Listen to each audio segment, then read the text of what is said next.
복에 대한 말씀 손기도와 암송 찬양 시편 21편 3절 말씀.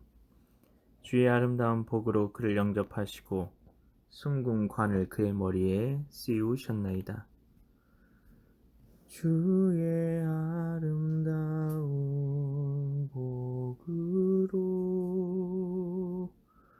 그를 영접하시고 순금관을 그의 머리에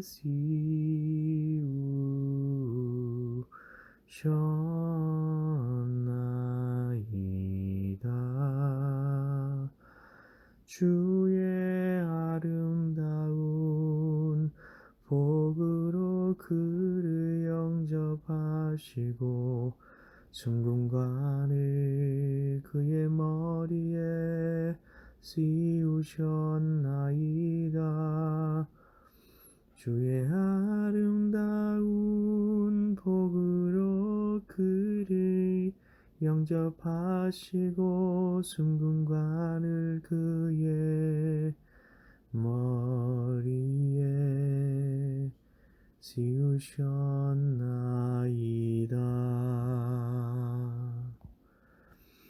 말씀 기도입니다.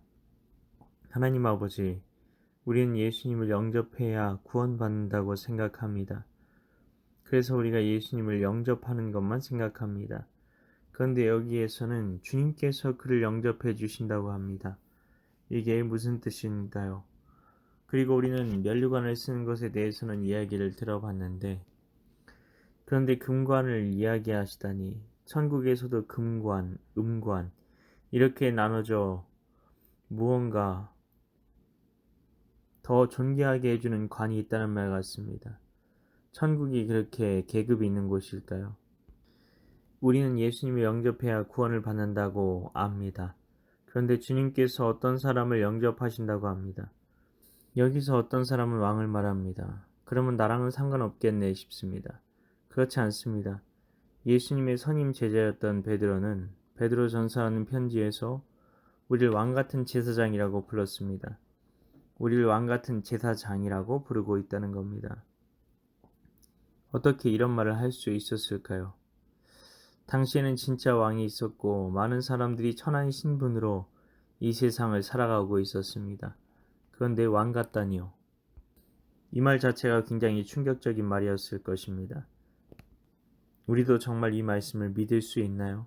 우리가 왕 같은 사람들이라뇨. 어떻게 우리가 왕 같다고 말할 수 있을까요? 그것은 하나님께서 우리를 자녀로 삼으셨기 때문입니다. 우리는 왕자와 거지란 소설을 잘 알고 있습니다. 왕자가 왕실 밖의 삶을 동경하다가 거지와 옷을 바꿔 입었다가 계속해서 거지로 살 뻔했던 이야기입니다. 우리는 모두 왕자입니다. 그런데 마치 거지처럼 세상을 살고 있지 않습니까? 계속해서 이대로 산다면 우리는 왕의 자녀로서 이 땅을 살 수 없습니다. 우리는 하루하루를 살아가며 왕자의 마음으로 이 세상을 살아가고 있습니까? 아침에 창밖에서 들려오는 새소리를 들으며 왕께서 지으신 그 피조물에 대한 사랑의 마음이 내 안에 솟아오르고 있습니까? 하루를 살아가며 밟는 땅들이 아버지이신 하나님의 영토가 아닌 것을 보며 원래 아버지의 영토였던 그곳을 아버지께로 돌리고자 하는 왕이신 아버지의 영광이 왕자인 나의 사명이기도 합니까?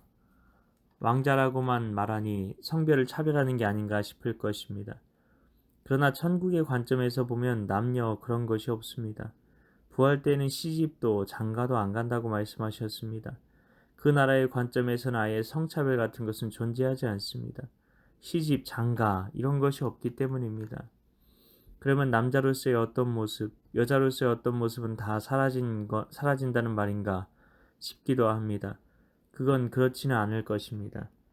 남자와 여자로 지으신 것은 타락 전이었기 때문입니다. 인간은 영혼만 가치가 있고 육체는 의미 없는 것도 아니고 영혼육을 해부실의 청개구리처럼 나눌 수 있는 것도 아니기 때문입니다. 우리의 영혼육은 하나입니다. 그 나라에서는 더 이상 누가 누구보다 높아지려는 마음, 계급의식, 권위주의, 특권의식 같은 것은 없습니다. 서로가 삼위일체 하나님께서 서로 완전히 마음 같듯이 하나가 되신 것처럼 서로가 한마음 한뜻이 되어 살아가는 곳이 바로 천국이기 때문입니다. 우리는 이런 것을 떠올리면 그러면 내 뜻이라는 것은 없는 것인가? 늘 감정이 고양된 상태만 좋은 것일까 생각하기도 합니다. 천국에서의 행복을 생각하려면 하나님의 임재 가운데 들어갔던 예배를 떠올려 보면 됩니다. 천국에 간다고 우리의 자유의지가 사라질까요?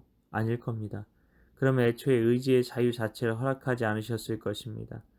이것 없이 하나님과의 인격적인 교제는 불가능하기 때문입니다. 천국에 이미 가 있는 사람들에 대해서는 요한계시록에 잘 나와 있습니다. 그들은 자신의 생각들을 하나님께 말씀드리기도 합니다. 우리는 하나님께 의지의 자유를 가지고 인격적으로 하나님과 교제하며 살아가게 될 것입니다.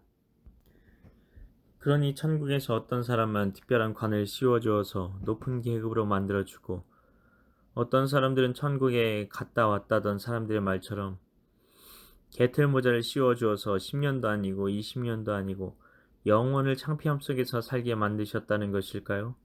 그게 아니라는 겁니다. 순금은 순수함을 상징합니다. 여기서 하나님께서 영접하신 진짜 참된 왕으로 살아가신 그분은 누구일까요? 순금과는 왕의 자격을 온전히 갖추었다는 것을 상징합니다. 예수님 한 분밖에 없습니다. 사무엘서 열왕기서 역대기서가 기록된 이유가 무엇입니까? 진짜 악한 왕부터 진짜 선한 왕까지 다 기록해 놓았는데 그 중에 진짜 선한 왕이라고 하는 사람들도 순금관을 쓸 자격이 있었던 사람은 아무도 없었습니다. 오직 예수님만이 진짜 왕이시라는 것입니다. 우리는 예수님을 나의 구세주로만 고백하고 있습니까? 그분이 우리를 지으셨습니다.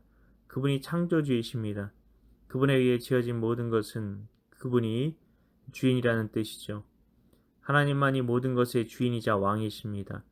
그런데 그리스 로마 신화에 나오는 그런 폭군과 같기도 하고 여색을 밝히기도 하고 변덕스러운 그런 왕이 아니라 순금관을 쓸 만큼 아름답고 영광스럽고 찬란하시고 순결하시고 모든 선으로 충만하신 참 왕이 바로 예수님이시라는 것입니다. 그분을 나는 나의 주 나의 하나님으로 고백하며 나는 주님의 것입니다라고 고백하는 삶을 살고 있습니까? 하나님 아버지, 순금관을 쓰실 만큼 진짜 참된 왕은 예수님 한 분이심을 고백합니다. 예수님을 나의 죄에서 구원해 준 분 정도로만 믿는 것이 아니라 그리고 내 인생의 주인은 여전히 내가 되어서 살아가는 것이 아니라 내가 예수님의 것이구나. 그분이 나의 주인 나의 왕이시구나 라는 고백을 드리며 우리 인생에 예수님을 구세주이자 주인으로 고백하는 놀라운 은혜가 있게 하소서.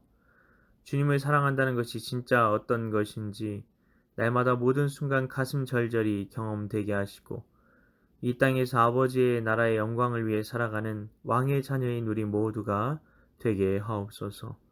이를 위해 오늘도 말씀 성기도 함성 찬양 가운데 나아가오니 성령으로 임하사 주님의 영광을 늘 바라보며 살아가게 하옵소서.